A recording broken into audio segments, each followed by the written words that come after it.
नमस्कार. संत स्वामी माझा सांगाते या आपल्या चॅनलमध्ये मी विलास गावरसकर आपल्या सर्वांचं मनापासून स्वागत करतो. मंडळी, एक कमेंट मला आली होती आणि त्या कमेंटमध्ये असं म्हटलं होतं की आमच्या घरातले संबंध, नातेसंबंध हे सुरळीत नाही आहेत, म्हणजे त्यांच्यामध्ये दुरावा आहे, दरी आहे. तर आपण काय नेमकं केलं पाहिजे, किंवा कुठली पोथी किंवा काय आपण वाचलं पाहिजे, कशी प्रार्थना आपण केली पाहिजे की जेणेकरून आमचे संबंध हे सुरळीत होतील, चांगले होतील. वडील आणि मुलगा, सासू आणि सून, नणंद आणि भाऊजाई, ही अशी नाती आहेत ना की जी पहिल्यापासून गुंतागुंतीची आहेत आणि त्याच्यावरती अनेक ठिकाणी खूप काही बोललं जातं, बरंच काही लिहिलं जातं, तरी या प्रॉब्लेमचा गुंता तेवढा सुटलेला दिसत नाही. आणि त्याच्यामध्ये गुंतागुंत नेहमीच एक असं वाटतं ना की ही नाती अशी का बरं असतील? सासू आणि सुनेचं नातं, बाप आणि लेकाचं नातं, नणंद आणि भाऊजाई यांचं नातं, म्हणजे आता तर ते खूप राजकारण पण त्याच्यातून झालेलं आहे, त्याच्यामुळे तो एक वेगळा भाग आहे. पण सर्वसामान्य माणसांच्या घरामध्ये सुद्धा हा एक खूप मोठा प्रश्न आढळतो. आणि त्यामुळे काय होतं की सगळं असूनसुद्धा, चांगल्या गोष्टी आजूबाजूला असून, घरामध्ये सगळं भौतिक सुख असूनसुद्धा आपण त्याचा उपभोग घेऊ शकत नाही.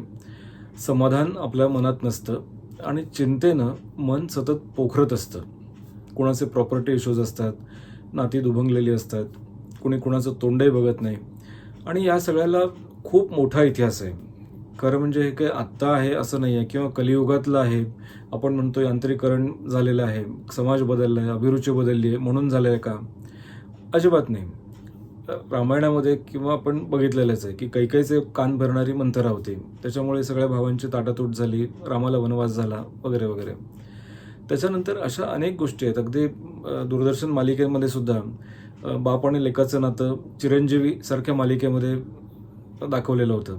सुनील शेंडे आणि राजन तांबणे असं बाप लेकाचं काम त्यांनी केलेलं होतं. असे अनेक उदाहरणं आहेत. आता नवीन एका मालिकेमध्ये एक मुलाची आत्याच प्रॉपर्टीसाठी त्याच्यासाठी खूप राजकारण करते आणि त्याला संपवण्याचा प्रयत्न करते वगैरे वगैरे. त्यामुळे हे नात्यांची जी गुंतागुंत आहे ना, ती काही फार नवीन आहे किंवा ठराविकच घरांमध्ये आहे किंवा अमुक अमुक कॅटेगरीतल्या लोकांमध्ये आहे असं समजायचं काही कारण नाही. बऱ्याच घरांमध्ये असं एक चित्र आढळतं, घरोघरी मातीच्या चुली, असं आपल्याला म्हणायला पाहिजे. कुठल्याही शाळेमध्ये न जाता, कुठल्याही कॉलेजमध्ये न जाता, मानसोपचार किंवा त्या पद्धतीचं मनाचं शिक्षण न घेणाऱ्या बहिणाबहिणीसुद्धा त्या काळामध्ये लिहून ठेवलेलं आहे. माय म्हणता म्हणता वट वटा लागी भिडे, माय म्हणता म्हणता वट वटा लागी भिडे, आत्या म्हणता म्हणता केवढं अंतर पडे, जिजी म्हणता म्हणता तोंडा लागी जिभे लागी लागे निवारा, जिजी म्हणता म्हणता तोंडा जिभेला लागे निवारा, सासू म्हणता म्हणता गेला तोंडातून वारा. म्हणजे हे याला काही वेगळं सांगायची गरज आहे असं नाही. ह्या नात्यांमधलं जो दुरावा आहे, कोणीतरी बाहेरून येणार आहे, म्हणजे राजकारणामध्ये सुद्धा म्हटलेलं आहे की कोणीतरी बाहेरून आलेली व्यक्ती आहे, मग तिला किती महत्त्व द्यायचं, अशा प्रकारची मानसिकता ही घराघरांमध्ये असते. म्हणजे मला वाटतं ऐश्वर्या राय आणि जया बच्चन यांच्यासुद्धा बाबतीमध्ये खूपसे किस्से असे सांगितलेले होते आणि त्यांनी इंटरव्ह्यूमध्ये सांगितलं होतं की ऐश्वर्या काही माझी मुलगी नाही आहे, ती माझी सून आहे. म्हणजे सून ही सुनेसारखीच असली पाहिजे, मुलगी ही मुलीसारखीच आहे. म्हणजे ते माया आणि प्रेम करण्यामध्ये खूप आपलं एक अंतर आहे. तसं ते मान्य केलेलं आहे आपण, ते अघोषितपणे ते मान्य केलेलं आहे, त्याच्यावर स्टॅम्पिंग केलेलं आहे की हे नातं म्हणजे असंच असलं पाहिजे. हे प्रोग्रामिंग आपलं जे झालेलं आहे ते अगदी लहानपणापासून आपल्या मनावरती बिंबवलं गेलेलं आहे. जसं मुलांच्यामध्ये करिअरचं बाबतीत असतं ना, की करिअर म्हणजे दोनच करिअर, इंजिनियर किंवा डॉक्टर. त्या दोघांपैकी दुसरं काही करिअर असू शकतं हे लहान मुलांना त्या 90च्या काळामध्ये माहितीच नव्हतं. तसंच या पण नात्यांमध्ये. आत्ता बोलताना मला एक हे आठवलं, म्हणजे एक सिनेमा होता, मला वाटतं आत्माराम भेंडे, मनोरमा वागळे आणि प्रिया तेंडुलकर अशी मंडळी होती त्याच्यामध्ये. तर सासू ही फार दुष्ट असते, सासू ही वाईट असते. त्यावेळेस विहिरीमध्ये ढकलून देण्याची प्रथा होती किंवा अंगावर रॉकेल ओतण्याची प्रथा होती. तर तसं करणारी सासू ही जास्त आपण बघितली. ललिता पवारसारख्या अभिनेत्रीने ती खूप छान पद्धतीने रंगवली की सगळ्यांच्या मनामध्ये तशीच एक सासू असते, असं एक ठाम हे झालं.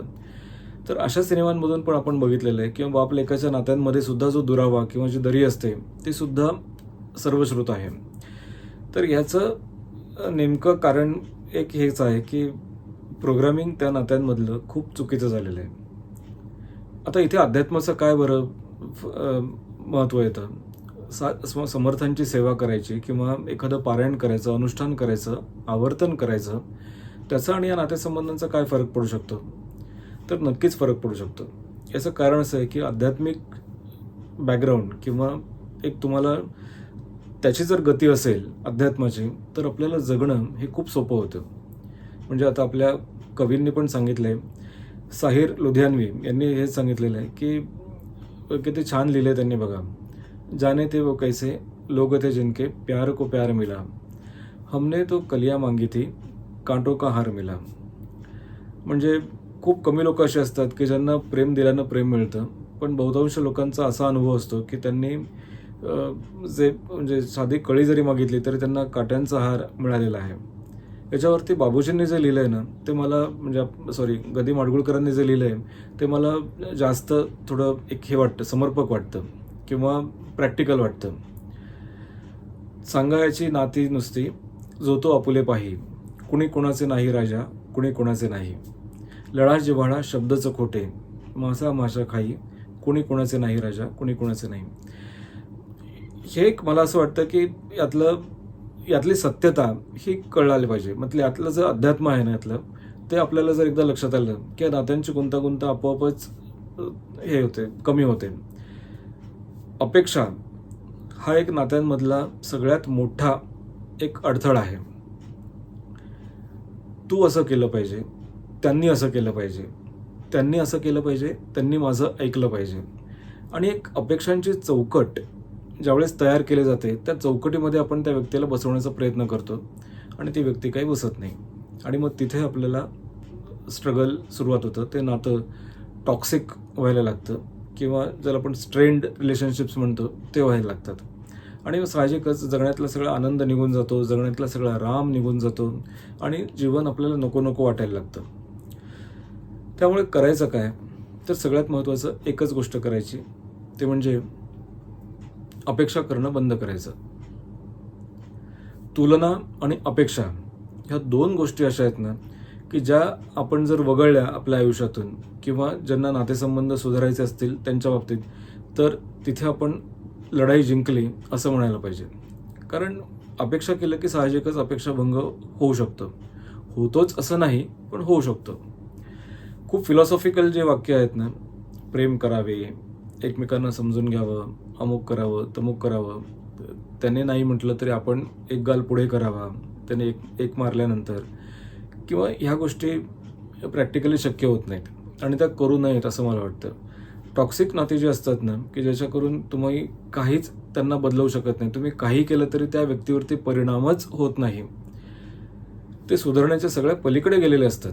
मग तुम्ही खूप प्रयत्न करा त्यांना सांगण्याचा, त्यांना समजावून घेण्याचा, त्यांना समजून सांगण्याचा किंवा संवाद साधून ही सगळी दरी मिटवण्याचा प्रयत्न करा, पण ट्युनिंग एकदा नाही जमलं तर ते नाही जमत.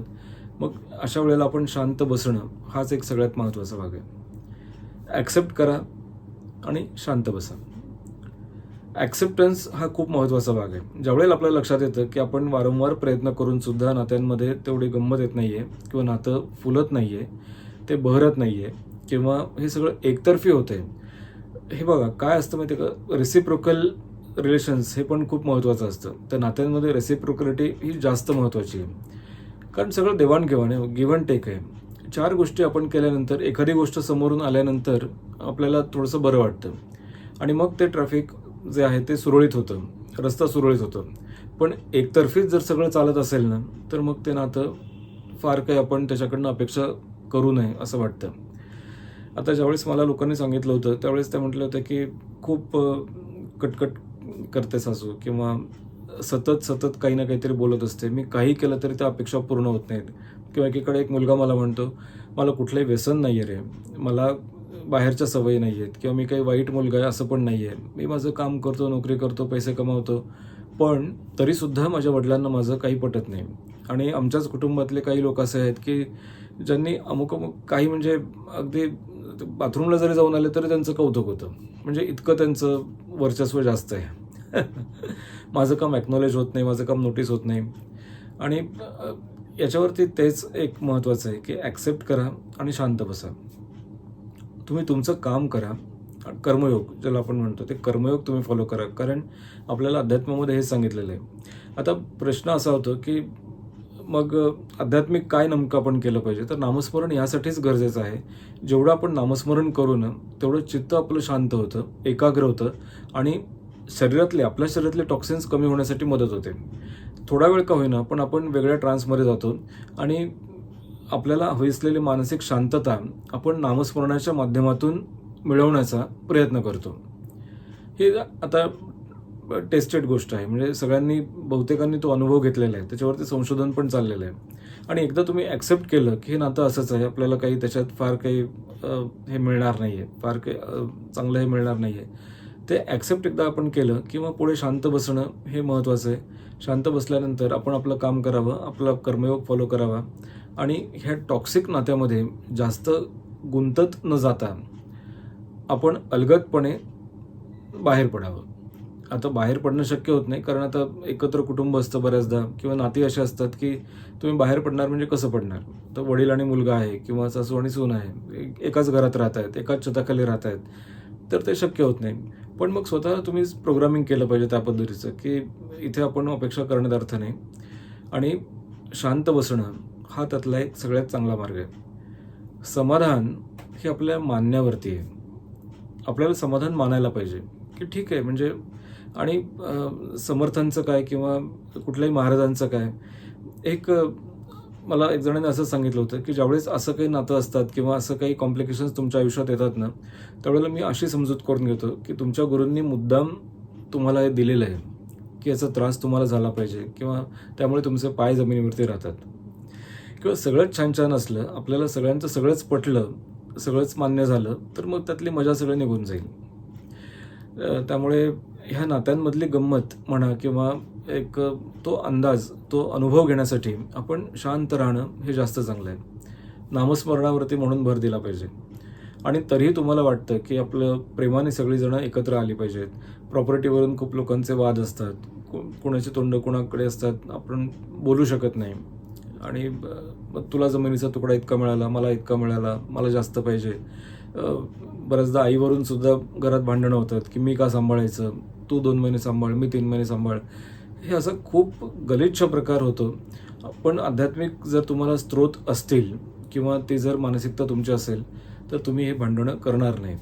तुम्ही ॲक्सेप्ट करता, तुमची जबाबदारी तुम्हाला कळते, तुमचं मन शांत होतं आणि साहजिकच तुम्ही शांत राहून जे आहे ते ॲक्सेप्ट करून नातं अधिक बिघडवण्यापेक्षा ते आहे तेच चांगलं आहे असं समजून तुम्ही तुमचं कर्मयोग साधत असता.